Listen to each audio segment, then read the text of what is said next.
3 secret investing lessons that will blow your mind. 1. Know the fees you're paying on your investments. My investment journey began in earnest in 2017 after the sudden and untimely death of my husband. Like so many other areas of my life, I had a lot of learning to do, and fast. Initially, I converted all of our investments to conservative portfolios in order to safeguard the funds during a time of so much uncertainty. In 2018, after seeing many of my investments lose money, I began paying closer attention and asking questions about the fees I was paying. I learned that on top of substantial losses on the market, I was paying thousands in fees on my investments. At the time, all of my investments were actively monitored and held at one major bank. After consulting with my personal financial advisor, I landed on a new strategy that aligned more closely with my new life and single income. This new structure involved diversifying my investments to include unmonitored portfolios to save on fees, as well as moving many of my investments to Wealthsimple, which provides globally diversified portfolios of low-cost index funds and prioritizes simple, transparent investing. I really like Wealthsimple because it gives the investor considerable autonomy over how their funds are managed.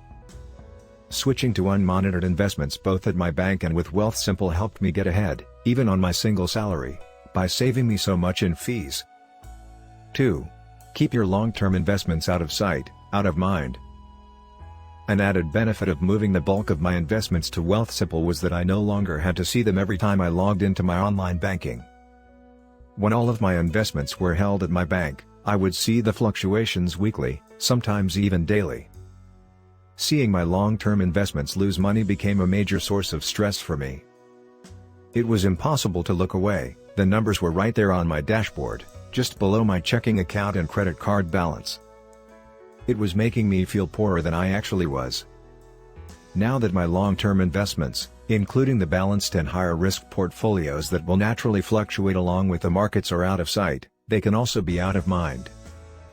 I still pop in to look at them at least once a quarter, and revisit the overall structure annually to ensure that my investments align with my changing life and goals, but not having to see them every time I log into my online banking has been a real game changer. This simple practice has made me more comfortable taking calculated risks to grow my investments, gently nudging me away from exclusively conservative portfolios. 3. Don't put money in long-term contracts when planning big life changes. Buying my first home was several years in the making. I began strategically moving funds around more than a year in advance, pulling many of my investments from the market and putting them into savings earmarked for a down payment and home repairs. The road to getting comfortable with seeing my investments dwindle as a result was a long and winding one. Whenever I start to get panicky about the lower numbers I see in my investments and savings, I remind myself that I now live in my biggest investment. I get to enjoy it every day, instead of slowly seeing abstract numbers grow on a screen. Where I went wrong was in putting a relatively small percentage, about 10% of my total savings and investments, into a 5-year government investment contract. At the time, I knew that I would be buying a house in the next 2 years, but my urge to safeguard my money resulted in a knee-jerk decision when my bank suggested the inflexible fund to me.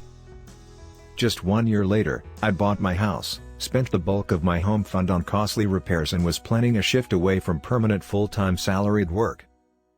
I could really use that money now, but it's locked away for another 3 years and is effectively inaccessible. True, I could draw from some of my other investments, like my retirement fund, but I'm not willing to do that. To add insult to injury, the JIC isn't even performing. It's moved a few cents in the last 2 years and I feel foolish every time I see the figures on my online banking dashboard. Yes, that money is safe, which is what I'd wanted at the time, but it's also not doing anything. My key takeaway from this? Think ahead, ask all your questions, and choose an investment that gives you the freedom you'll need when the unexpected happens.